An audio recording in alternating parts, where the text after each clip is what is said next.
My name is Natalie, and I'm so grateful that you're joining me here today.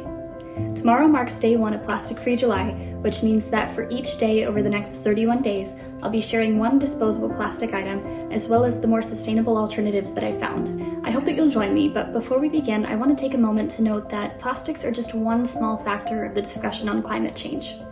Eliminating plastic alone isn't enough to address the complexity of the climate crisis, and conversely, you can absolutely make a difference on our planet while still using single-use plastics. In fact, I want to recognize that Plastic-Free July isn't about being perfectly plastic-free or purging all of the plastic that you already own. The purpose is to identify parts of our lives where we may be able to reduce our plastic consumption. Why? Plastic never fully biodegrades. It breaks down into micro and nanoplastics, where it contaminates our food systems, our air, and our waterways. We've now found evidence of plastic in placentas and breast milk, and even in the most remote parts of the world. We're already seeing the effects on wildlife, and we have yet to fully comprehend the effects of plastic on human bodies. Studies suggest correlations between plastic and reproductive harm, cancer, diabetes, thyroid problems, and other serious health complications.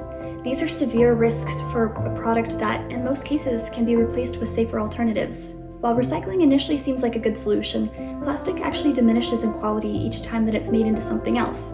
So what starts as, for example, a water bottle, then becomes plastic decking or carpeting, and it's really difficult to find subsequent uses for those things. That's assuming that those products are even recycled in the first place.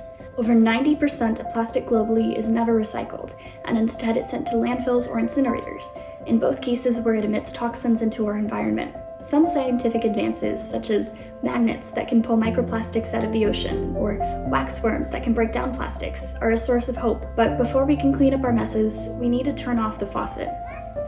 Again, the point of Plastic-Free July isn't to become perfectly plastic-free, but with few exceptions like the medical field, where sanitation is and should be our highest priority, plastic is not a necessity.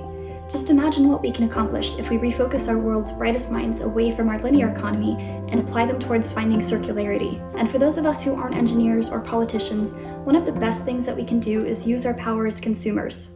If there's one thing that our world's largest corporations listen to, it's money. We have the power to shift the demand away from disposable plastic and towards safer alternatives simply by what we purchase and by what we choose not to buy. Some of these swaps over the next 31 days may work really well for you, and others won't, and that's alright. These are a few of the lifestyle changes that I've made throughout the years, and I'd encourage you to consider places in your life where you may be able to gradually implement positive change.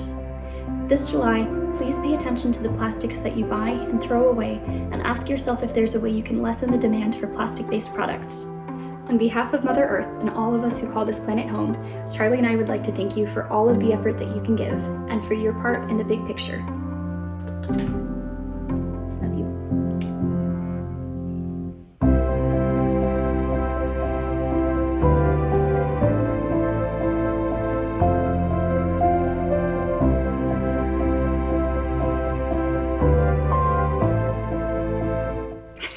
He's so done with me.